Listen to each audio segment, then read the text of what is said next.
"Get that old veteran out of the cab before he wrecks something." The words were spoken without Kyle Denton ever turning around. And Roy Tatum never turned around to hear them. 18 minutes had passed. 4 mechanics had tried. Not a single answer. Roy kept walking. He crossed the gravel with the calm confidence of a man inspecting territory he had already judged for himself. In less than half a minute, that truck would be running again, though nobody standing in the rain had any idea why. Kyle carried 11 years of National Guard motor pool experience behind him, along with 2 fully restored M35A2 trucks. His confidence rested on every lesson, repair, and success he had accumulated over the years. Roy carried something different. 55 years of experience. And a road that had begun thousands of miles away from this fairground. Farther back, 26 vehicles sat idle in the relentless rain. Water hammered canvas covers and streamed across windshields while spectators stood wishing they had thought to bring umbrellas. The entire convoy was waiting because one truck refused to start. A truck Kyle had already spent 18 frustrating minutes trying to diagnose. Yet Roy never slowed. The first thing most people noticed about Roy was the groove in his thumb. A shallow indentation carved by decades of turning the same sizes of wrench in the same motion until the tool had left its mark on the man. His knuckles were broad and scarred from countless encounters with stubborn bolts and unforgiving machinery. No amount of scrubbing could remove the permanent traces of grease embedded in the creases of his hands. Years ago, Roy had served as a motor pool sergeant with the 1st Infantry Division. From 1967 through 1970, his responsibility had been simple and brutal: keep vehicles moving on roads that seemed determined to destroy them. If anyone asked, he would tell them that much. Then he would immediately change the subject. These days he lived alone in Cedar Falls, in the same quiet neighborhood he and his wife June had chosen more than 2 decades earlier. June had been gone 4 years. Mesothelioma. A disease born from years spent breathing the same dust-filled shop air as the man she loved. Roy never spoke about it. To say it aloud meant confronting calculations he still wasn't ready to finish. Her canvas work apron still hung by the garage door, her name stitched crookedly into the pocket in her own handwriting. Every morning he walked past it. Every morning he left it there. Under a tarp at the back of the garage sat a half-finished Continental LDS 465 engine. Before June died, they had worked on it together. After the funeral, it remained untouched. Finishing it felt too much like moving forward without her. So instead, Roy walked his dog every morning at 6:15 along the river trail, rain or shine, speaking to nobody. The only reason he attended the Heritage Convoy event that day was Doris. 73 years old. A widow herself. Persistent enough to spend 2 weeks convincing him to come. Roy had lived in Cedar Falls for 22 years and had never attended once. When he stepped onto the fairgrounds that morning, he wasn't searching for trouble. But trouble announced itself anyway. Even before the rain started, he smelled it. Warm copper. The distinct scent of an electrical connection running hotter than it should. His eyes drifted immediately toward the lead M35A2. A battery cable had been routed across the wrong side of the air filter housing. Roy noticed. Then said nothing. It wasn't his truck. Not yet. Still, he stored the information away automatically, because after 55 years a mechanic doesn't stop being a mechanic. The generator hummed behind the registration tent. Volunteers moved equipment before the weather worsened. Radios crackled. Rain clouds gathered overhead. Nobody expected a storm. But Iowa rarely cared about expectations. The temperature dropped rapidly, and breath soon became visible above steaming coffee cups. An hour before departure, Derek Linden proudly explained to anyone willing to listen that the truck's engine had been completely rebuilt. 3 years. $40,000. Better than factory specifications. Roy simply nodded. He still didn't mention the cable. Kyle Denton's toolbox said plenty about him. Everything organized. Every compartment labeled. A digital voltage meter worth more than some of the trucks in the convoy. He knew his craft. And everyone around him knew it too. Whenever something failed, people naturally looked to Kyle. For good reason. 11 minutes into the problem, he discovered a loose ground connection and fixed it immediately. It wasn't the main issue, but it would have caused trouble eventually. The repair was clean, precise, and professional. The truck still wouldn't start. The rain kept falling. And by minute 18, Kyle had exhausted every path his training suggested. That was when Roy quietly set down his coffee. Get that old veteran out of the cab before he breaks something. Kyle said it to another volunteer. Not directly to Roy. His eyes remained locked on the wiring. His patience had worn thin. Not because he was cruel. Because he was convinced he was right. Nearby, conversation stopped. People watched. Roy didn't respond. He climbed into the cab. Closed the door. Rolled up the window. And disappeared behind the glass. 47 people stood in the rain waiting. 2 minutes later, Derek had already begun discussing alternate routes. If the truck remained dead, the convoy would need to go around it. The opening ceremony was approaching. Time kept slipping away. Each passing minute felt heavier than the last. Inside the cab, Roy wasn't searching for the problem. He was confirming one. He already knew where to look. He had smelled the warning long before anyone else. He had noticed the cable before the rain arrived. This wasn't diagnosis anymore. It was correction. Within moments he found it. The battery cable had absorbed heat where it rested against the filter housing. Moisture had entered the softened connection and created a fault invisible to standard testing. Dry weather readings looked perfect. The problem only existed under the exact conditions happening now. Kyle had never encountered that specific failure before. Outside, more spectators arrived. An organizer carrying a clipboard asked if the truck should simply be moved aside. Kyle replied loudly enough for everyone nearby to hear. We're dealing with an electrical issue nobody's going to solve in the next hour. It wasn't entirely unreasonable. It was simply incorrect. Roy lowered the window slightly. Check the positive cable crossing the filter housing. 5 quiet seconds. Nothing more. Kyle never even looked up. With respect, he said to the organizer, we don't need backseat mechanics right now.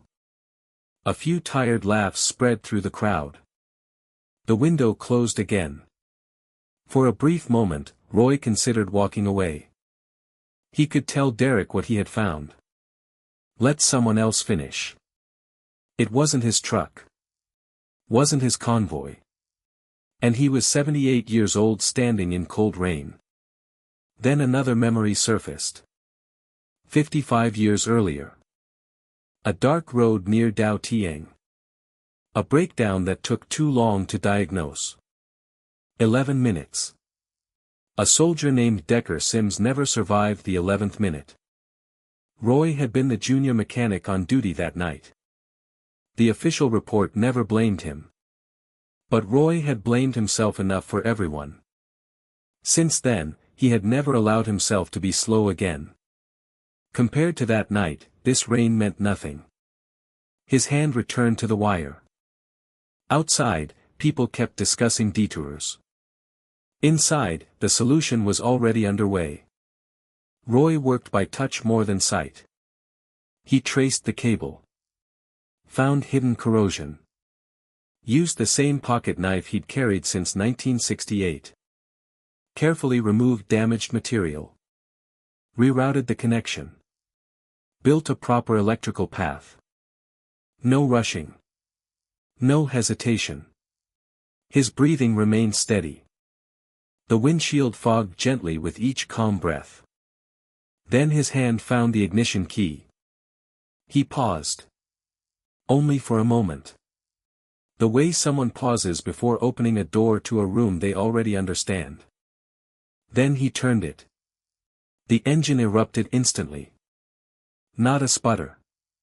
Not a cough. A strong, smooth six-cylinder roar rolled across the fairgrounds. The truck sounded less like something repaired and more like something awakened. Kyle froze first. Derek stepped forward and stopped completely. Doris closed her eyes.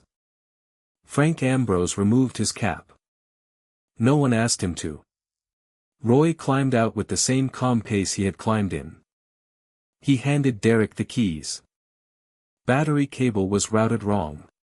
Moisture got into a hot connection. Needed a proper ground path. Derek stared. How did you know? Roy shrugged. Smelled it. Then he picked up his cane and started walking away. Kyle examined the cable. The same cable he had looked past multiple times. Slowly, he closed his toolbox.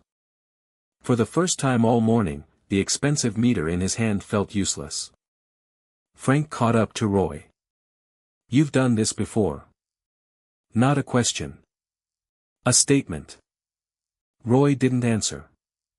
But something in his posture softened slightly. As if someone had finally named a truth he carried quietly. The convoy eventually rolled out. 26 engines joined together in a thunderous chorus. The vibration traveled through gravel, through boots, through memory itself. Roy stopped for a moment. Not turning around. Just listening. Feeling. Then he continued walking. A little later, Leonard Vance approached him. 41 years had passed since they last shared part of the same story. The version Leonard heard all those years ago had been incomplete. He knew about the breakdown. But not about Roy returning into the darkness afterward. Not about staying with Decker Sims until help arrived. For decades both men had carried different pieces of the same burden. I always thought you blamed yourself, Leonard admitted. I did. I blamed myself for not being there with you. Roy looked at him. We've been carrying the same weight from opposite directions for 41 years. Nothing dramatic. Just truth. The kind Roy always preferred. Later that afternoon, Kyle found him sitting alone beneath the pavilion. He placed a coffee on the table. I was wrong. Roy nodded. You diagnosed exactly what you were trained to diagnose. Kyle stared into his cup. How do you learn the problems nobody teaches? Roy smiled faintly. You find someone who's already met them. Then he paused. And you listen. After another moment, he added. I didn't save the convoy today. I just made sure Decker Sims 11 minutes never happened twice. Before leaving, Derek stopped him one final time. Would you come by the garage sometime? To fix things? No. Just to look. Roy considered it. Then nodded slightly. I'll think about it. Both men understood that meant yes. That evening, Roy returned home. For the first time in 4 years, he removed June's apron from the nail. He didn't wear it. He carefully folded it. Placed it on the workbench where the light touched her stitched name. Then he pulled the tarp off the unfinished LDS 465 engine. The same engine that had waited silently since her funeral. Roy picked up a wrench. Turned it once. And for the first time in 4 years, the project moved forward. Not because someone told him to. Not because anyone was watching. But because some lessons never stop paying dividends. And some work remains worth doing long after the world stops asking for it. Get that old guy out of the cab before he breaks something. Kyle Denton muttered the words without turning around. Roy Tatum never bothered looking back. 18 minutes had already slipped by. 4 mechanics had taken their turns. Every test, every check, every educated guess had led nowhere. The truck remained silent.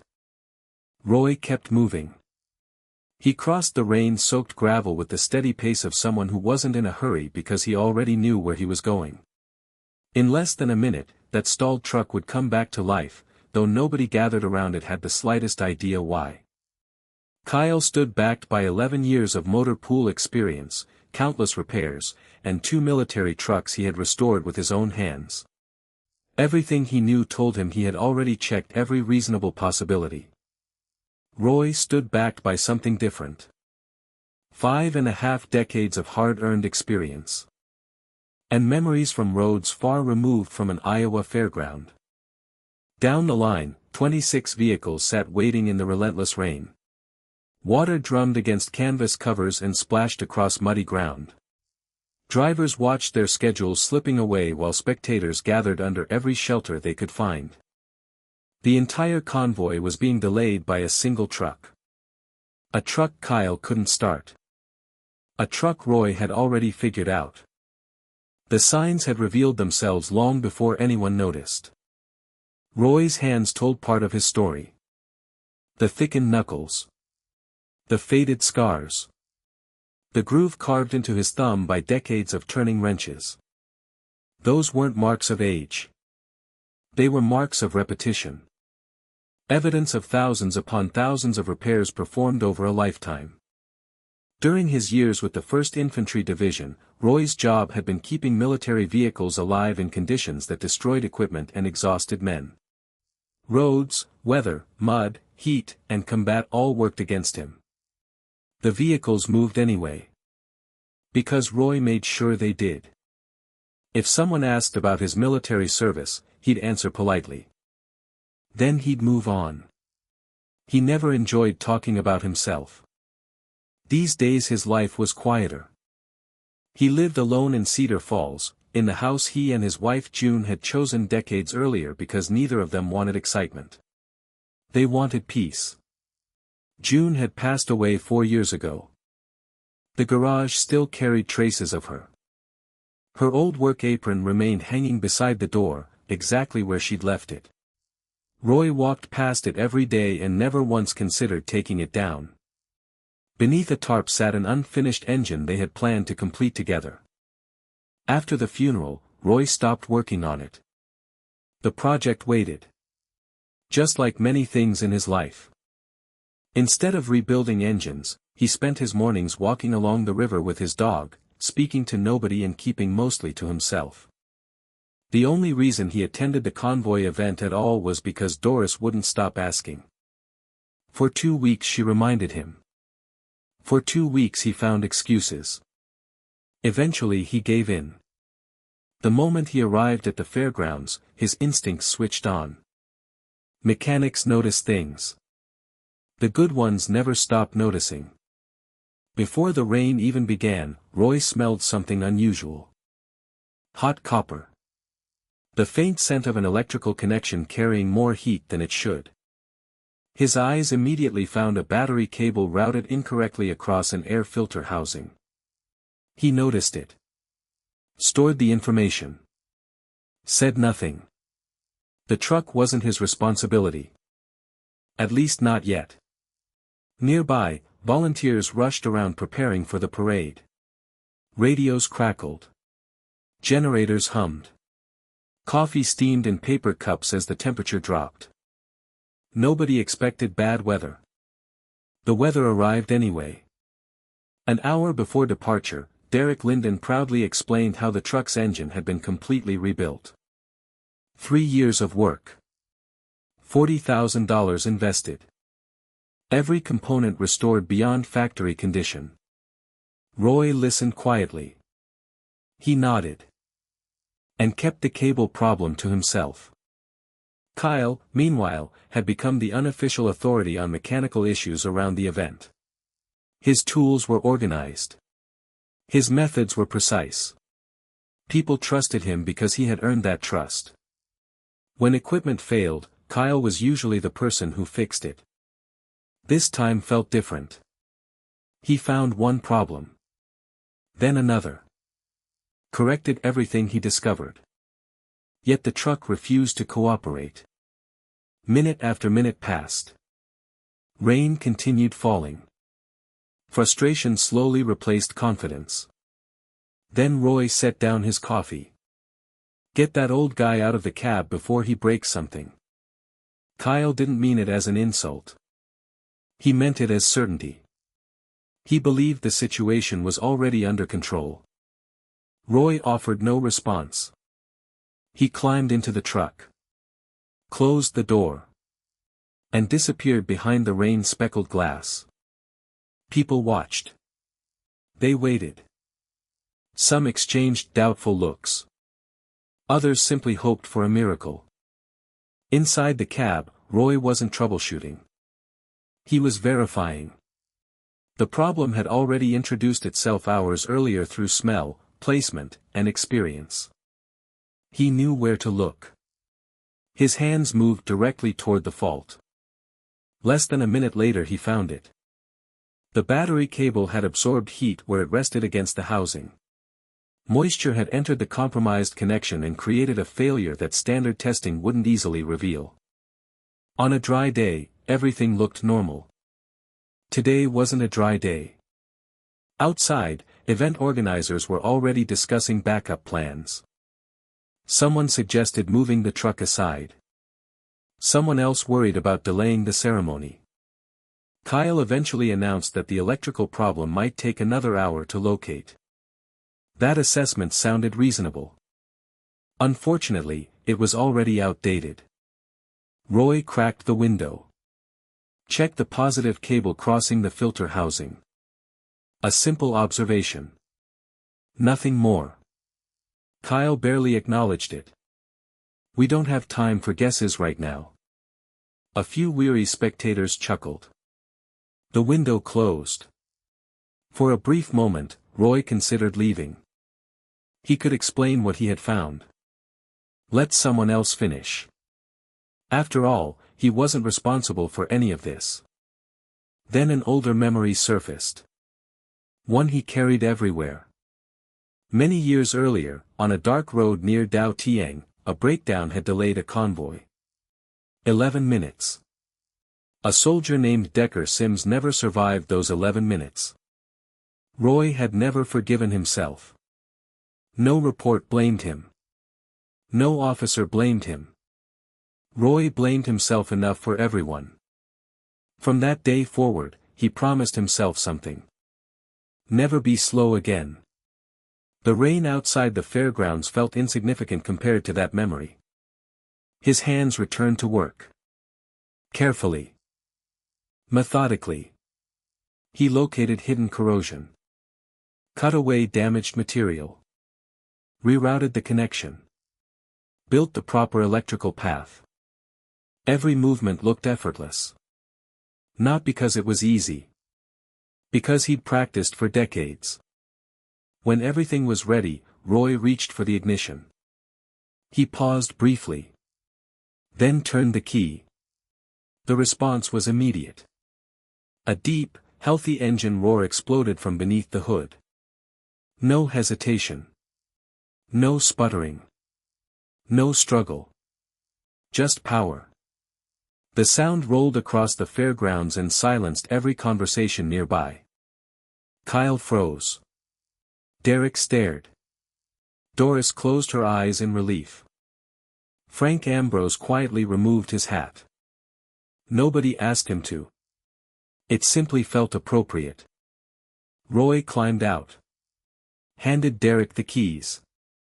The cable got hot. Moisture found its way into the connection. Needed a proper ground. Derek blinked. How did you figure that out? Roy shrugged. I smelled it. Then he picked up his cane and started walking away. Kyle remained beside the truck. Looking at the exact component he had overlooked repeatedly. The realization settled heavily. He closed his toolbox. Not angrily. Not embarrassed. Thoughtfully. Frank eventually caught up with Roy. "You've waited quietly while everyone else talked before, haven't you?" Roy didn't answer. But Frank knew he was right. Soon afterward, the convoy finally began moving. 26 engines filled the air. The ground vibrated beneath every step. Roy paused long enough to feel it through his boots. The sensation reminded him of another time. Another convoy. Another life. Then he continued walking. Later that day, an unexpected visitor approached. Leonard Vance. A man connected to a chapter of Roy's life that had remained unfinished for 41 years. The two men stood facing each other. Neither spoke immediately. Some reunions require silence first. Leonard finally explained that he had spent decades believing an incomplete version of the story from that night near Dao Tiang. He never knew what Roy did afterward. Never knew who stayed behind. Never knew who carried the burden. Both men had spent decades carrying guilt from opposite sides of the same event. "I thought you blamed yourself." "I did. I blamed myself too." Roy nodded. "We've both been carrying the same load for a long time." Simple words. Honest words. The kind that mattered most. An hour later, Kyle found Roy sitting beneath the pavilion. He placed a cup of coffee on the table. No speeches. No excuses. Just honesty. "I was wrong." Roy shook his head. "No. You found everything your experience taught you to look for." Kyle stared at the rain. "Then how do you learn the things nobody teaches?" Roy smiled. "You listen to people who've already learned them." After a moment he added. "I wasn't fixing a truck today. I was making sure 11 minutes never mattered twice." The statement stayed with Kyle. Before leaving, Derek approached one final time. "You should visit the garage sometime." Roy looked at him. "Why?" Roy thought for a moment. Then nodded. "I'll consider it." Everyone understood what that meant. That evening, Roy returned home. The garage felt different. Maybe because something inside him had shifted. Maybe because some burdens had finally become lighter. For the first time since June passed away, he removed her apron from the nail. Carefully folded it. Placed it on the workbench. Then he walked to the unfinished engine. The tarp came off. Dust floated through the light. Roy picked up a wrench. Turned a bolt. Then another. For 4 years the project had waited. That night it moved forward. And for the first time since June's death, so did Roy.